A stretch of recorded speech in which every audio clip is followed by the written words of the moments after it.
Forge ahead, even in the face of obstacles, and remember the wins. Take the lessons from setbacks and remap your strides to arrive at your best life.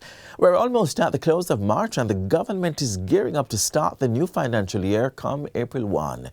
Welcome to another Wednesday edition of Jamaica Magazine. We're here with the latest updates to keep you in the know. It promises to be another insightful lineup filled with new discoveries. Stay tuned. We'll be right back.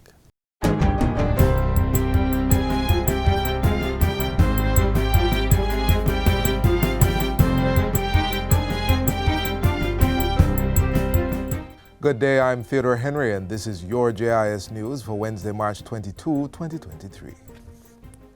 95% of public sector workers have accepted the government's restructured compensation package. Minister of Finance and the Public Service, Dr. Nigel Clark, made the announcement as he closed the 2023-2024 budget debate in Parliament yesterday. He thanked civil servants for accepting the compensation package, allowing government and the country to avert the fiscal risk that would have arisen from not wrapping up the agreements before this fiscal year ends on March 31. I thank all members of the public service, which number 105,000, Madam Speaker, who have indicated to the government acceptance of its offer, Madam Speaker. 95%, Madam Speaker, this reform is underway. What we have accomplished together, Madam Speaker, has never even been attempted before. Never been attempted, let alone done.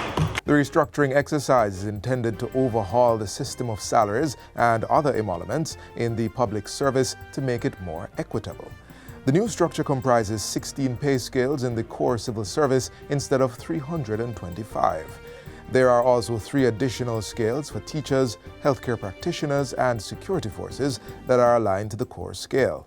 We expect that, certainly for the groups who have signed, the retroactive payments will be paid out this month. It may not come on the 25th, clearly, because a lot of the agreements were just signed. Some of them have been signed today. Today's the 21st. But we will endeavor that the funds will leave the consolidated fund by the end of the month. The restructuring exercise assures public officers a 20% increase on their wages over 3 years from fiscal year 2022-2023 to 2024-2025. Government, through the Port Authority of Jamaica PAJ, is exploring measures to expand the storage area and reduce congestion at the Port of Kingston. Prime Minister Andrew Holness says the PAJ is now in negotiations with the concession operator of the Port of Kingston, Kingston Freeport Terminal Limited, to lease sections of the westlands between the port and the Portmore Causeway. The Port Authority has also developed plans to build out more near-port logistics, assembly and light manufacturing facilities. Tinson Pen is now the only land available to facilitate the near-port logistics expansion. I have directed the Port Authority, the Airports Authority and the NWA to develop a comprehensive plan to enable the use of the Tinson Pen lands for this purpose. Mr. Holness says this will involve the transfer of operations of the Tinson Pen Aerodrome to the Norman Manley International Airport. Marcus Garvey Drive will also be realigned to run behind the Tinson Pen lands, releasing approximately 100 acres of land to be seamlessly incorporated into the curtilage of the port. These 2 developments, along with the ongoing work on the Caymanas Special Economic Zone, will set the stage for a doubling of the capacity of the Port of Kingston and fulfill the shared vision of Jamaica becoming a logistics hub. Prime Minister Holness was making his contribution to the budget debate recently. Bids submitted for construction of the new Houses of Parliament are currently being evaluated. Prime Minister Andrew Holness says the intention is to break ground in the first quarter of fiscal year 2023-2024 and start construction by the second quarter. June 2025 is the estimated completion timeline. The new Parliament building will become the fulcrum of development to transform downtown Kingston. Madam Speaker, I will be declaring the Parliament construction a national strategic project to signal the importance and priority nature of the project. The Urban Development Corporation UDC will manage the construction of the new Houses of Parliament building at National Heroes Park.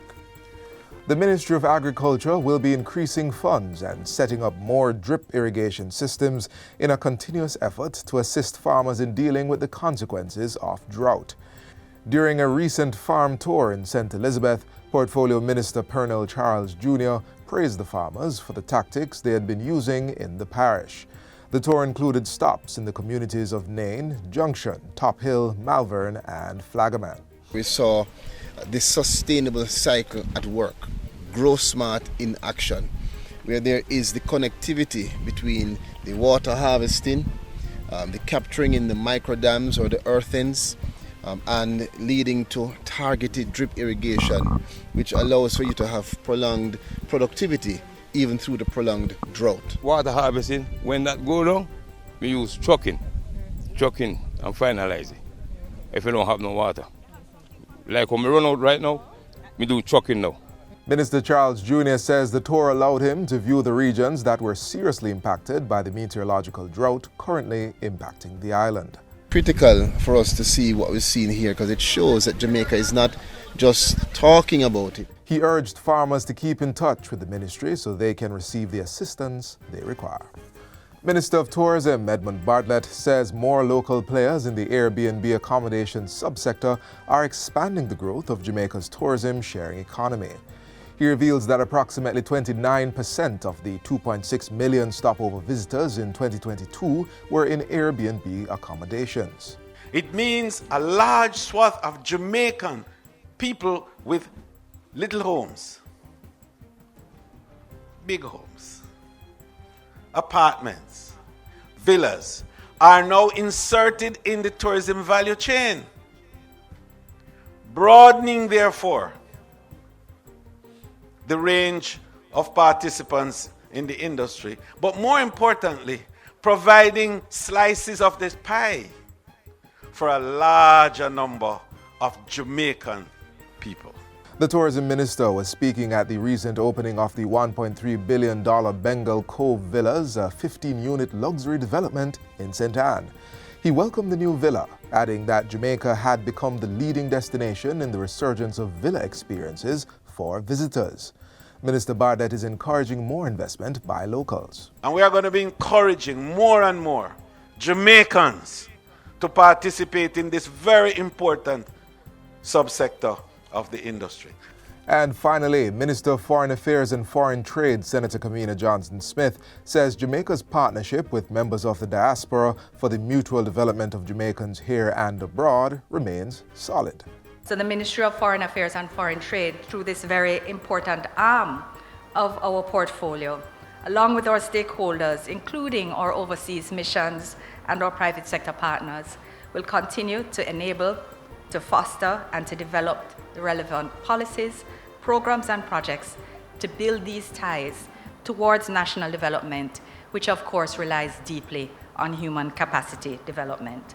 The minister was speaking at a recent symbolic handing over ceremony for the Jamaica 60 Scholarship Awards. 16 full and partial scholarships were handed over to students at tertiary institutions, including the UWI, UTEC, CASE, and Sam Sharp Teachers College. Minister Johnson-Smith encouraged the awardees to continue being steadfast in efforts to achieve their goals. I want to say, as you contemplate, I think for most of you, the final year of your studies, that this is the last push, and this is the last push before you start the next phase of pushing, because that's what life is about. But it's your commitment and your grit, your commitment to country, your commitment to your own personal development that will always pull you through. And that's it for JIS News Today. I'm Theodore Henry. Thanks for watching.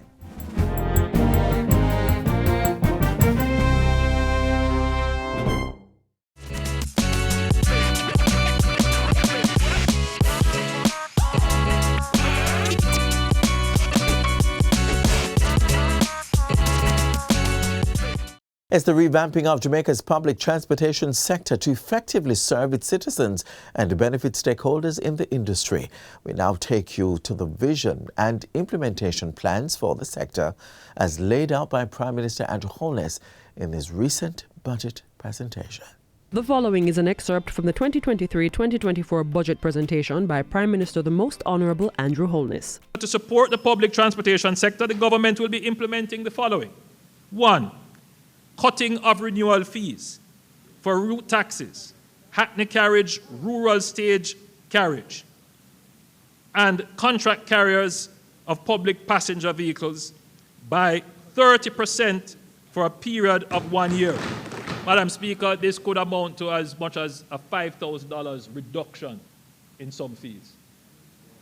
This incentive is given to allow operators to regularize themselves and avoid tickets. During this period, the Ministry of Transport and Mining has been directed to establish and update their database of operators. Madam Speaker, it's important that while over 9,000 operators were able to benefit from the CARE program to the tune of approximately $300 million, too many operators were not able to access the program for a variety of reasons, including lack of registration or incomplete registration with the relevant authority at the relevant time. The second thing we will do is to improve the quality of service, behavior, and awareness of our drivers.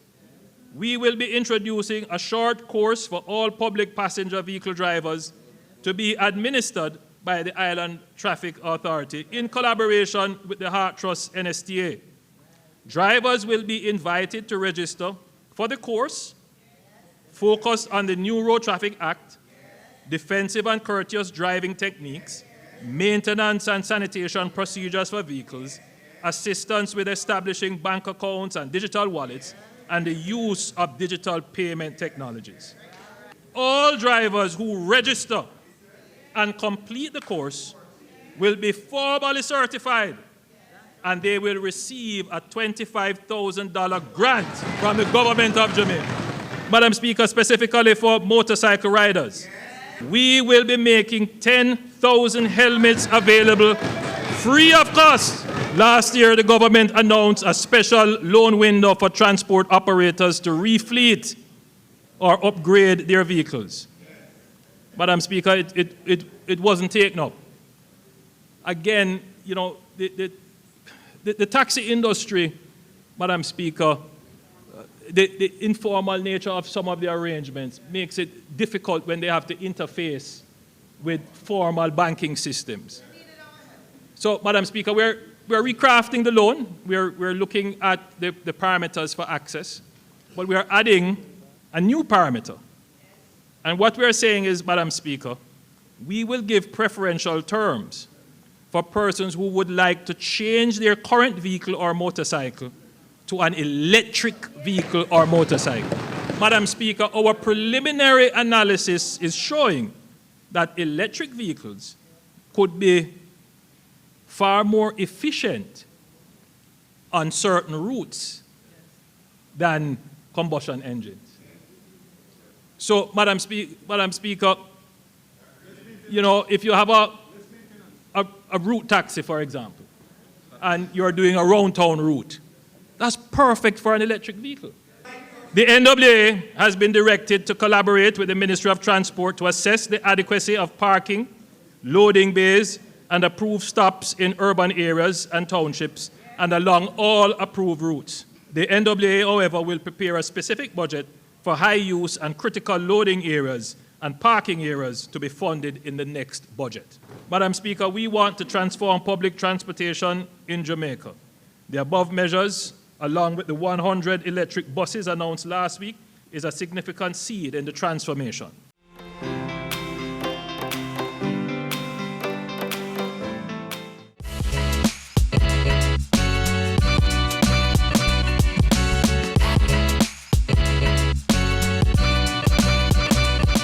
Reigniting the transportation sector and fueling the exploration of Jamaica's rich minerals. In the 2023-2024 financial year, the Ministry of Transport and Mining will spend $15.8 billion, plus in-house earnings of $541 million to execute its mandate of development. There is also $689 million to improve public transportation.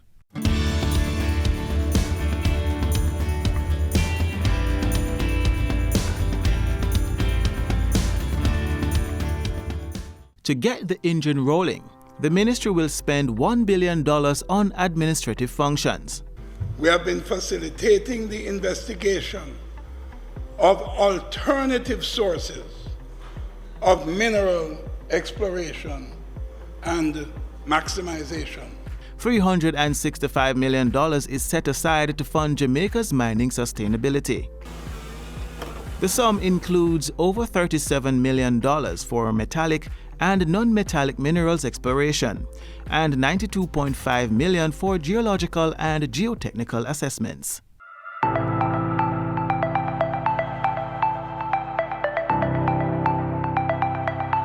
Maintaining and improving the land transportation and road network is a priority of the ministry, reflected in the $102 million that will enhance this effort in the fiscal year.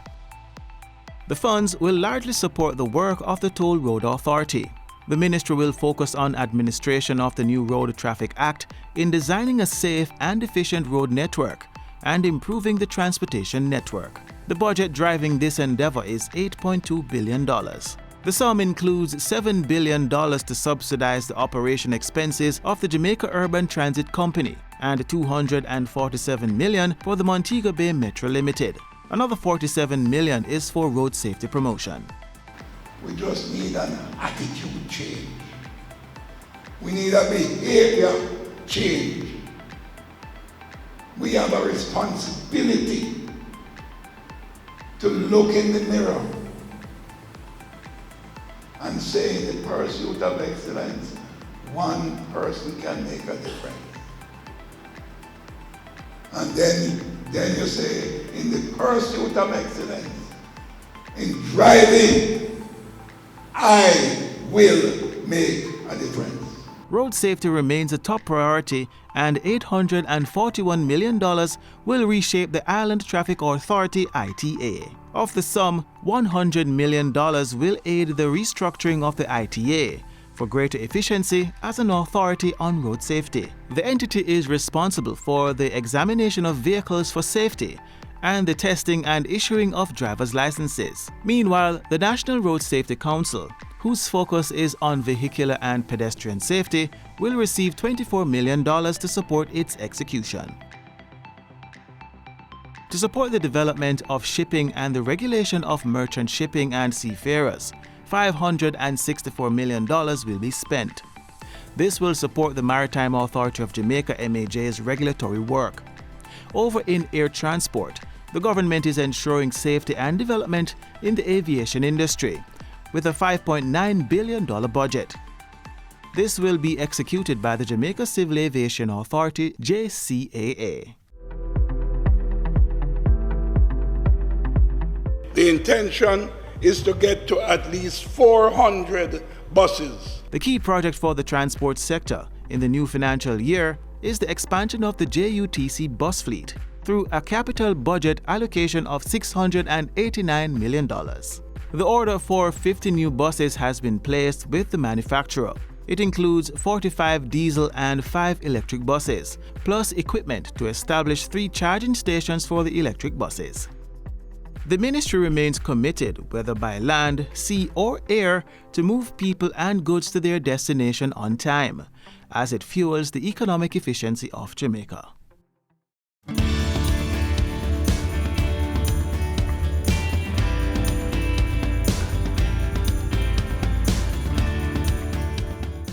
It's World Water Day, and the 2023 United Nations Global Campaign is calling on people to be the change. Citizens of the world are being encouraged to take action and change the way they use, consume, and manage water. In Jamaica, we are called on to conserve water as the island experiences a meteorological drought. In this next feature, we look at the comprehensive work to safeguard Jamaica's water sources, so there is something for you to conserve.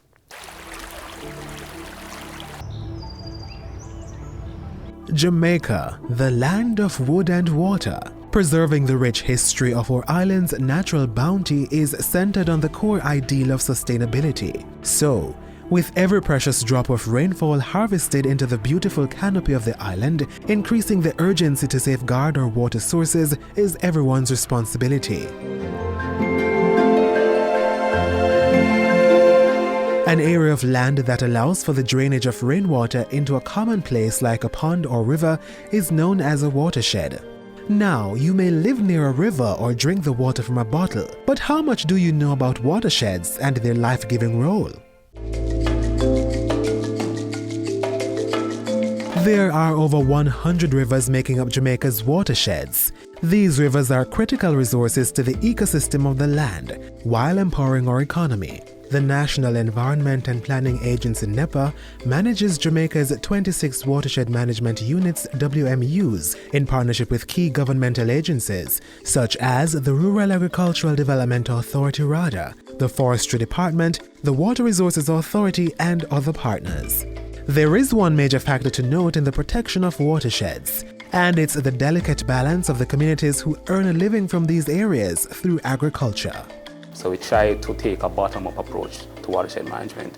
Now that will involve liaising with the communities, getting their inputs prior to going into any given watershed with any intervention. You have to do what we consider to be an assessment of the needs of the community, separate and apart from an assessment of the needs of the watershed prior to going in and doing our interventions. This approach forms part of the integrated watershed and coastal area management model, which takes into consideration the community's views. Under the Watersheds Protection Act of 1963, watershed areas are declared and regulated to conserve the water resources, while allowing residents to gain from popular land economic activities such as farming. You do have complementary acts that would speak to watershed management. So you have, for example, the RADA Act of 1990 that will allow for the use of extension services, which translate into watershed management as the use of sustainable land management practices with the farmers. There are 7 other pieces of legislation that support the Major Watersheds Protection Act. Finding the balance between benefiting from the resources in watersheds and preventing its degradation is continuous work by the environmental authorities. In 2015, a $3.9 million Yalas Hope Watershed Restoration Project was launched as a joint initiative between the government and the Inter-American Development Bank (IDB). The Yalas and Hope River watershed supply 40% of the drinking water in the densely populated urban parishes of Kingston and St. Andrew.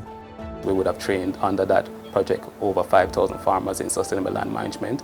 And then we would have also did quite a number of studies. We would have done some replanting in the area. We would have replanted over 500 hectares. A major initiative from the Yalas Hope River Restoration Project was the use of a Payment for Ecosystem Services scheme, designed to give an incentive to farmers who rely less on the watersheds.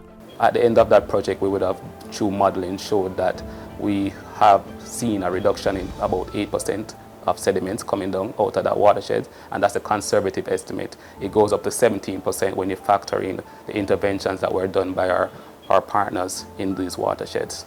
NEPA also established a Yalas and Hope River Watershed Management Committee to ensure that these results continue.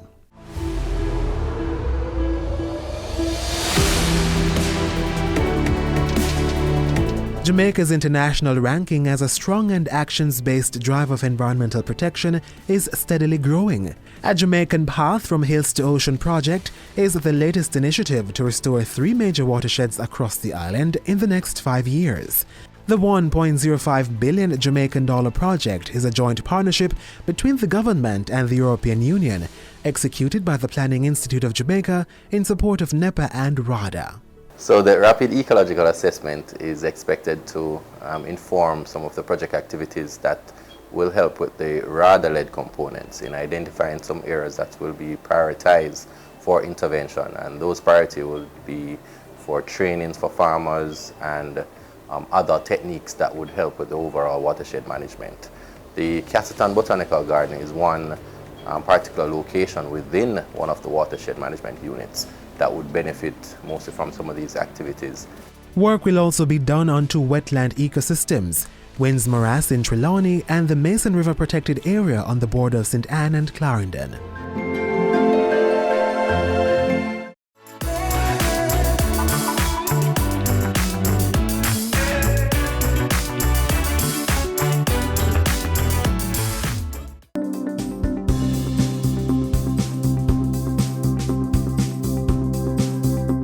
If between January 1 and December 31, you are a parliamentarian or public official in receipt of total emoluments of $3.5 million or above, or you are appointed or perform the functions of a position listed in the Jamaica Gazette, December 14, 2022, regarding the Integrity Commission Act, you are required to file a statutory declaration of assets, liabilities, and income as at December 31. What to file? You are required to declare all balances and interest in all assets, liabilities, and income received by you, your spouse, and children below the age of 18, whether living in Jamaica or abroad. It should be noted that a person who knowingly makes a false statement in a statutory declaration may be liable to a fine not exceeding $2 million or to a term of imprisonment not exceeding 2 years. The Integrity Commission has implemented its zero-tolerance policy. All declarants are to submit all outstanding statutory declarations. Failure to submit a statutory declaration may attract a fine of not exceeding $500,000 or to a term of imprisonment not exceeding 6 months. The Integrity Commission has decentralized the collection of statutory declarations.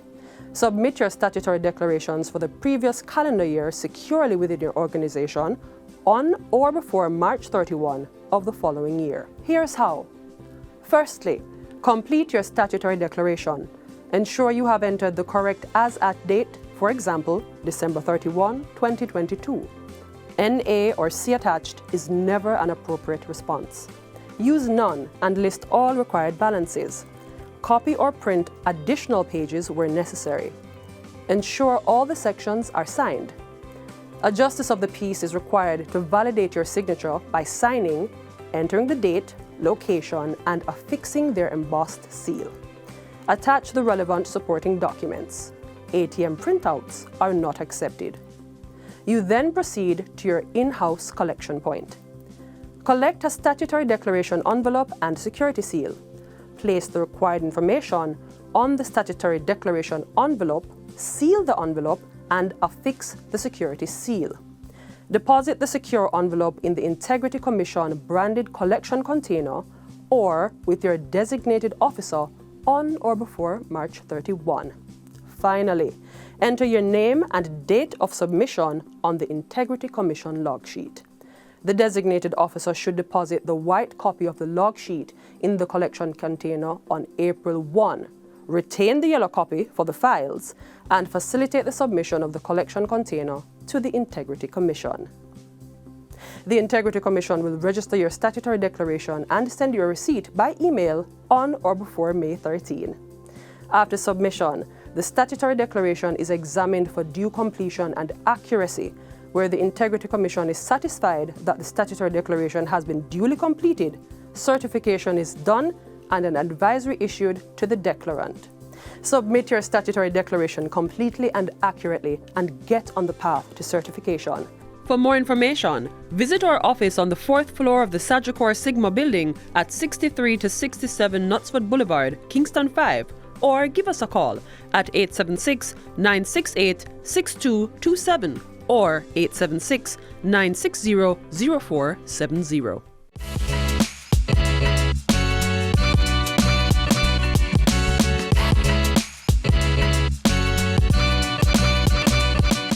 Don't forget to conserve water and drive safely on our roads. Visit our website, jis.gov.jm, to stay informed and discover the latest government content. You can also send us your feedback on today's show or any of our programs via email to Jamaica Maagzine at jis.gov.jm. On behalf of the entire production team, I'm Adrian Atkins, and do join us again tomorrow for another edition of Jamaica Maagzine. Thank you so much for watching.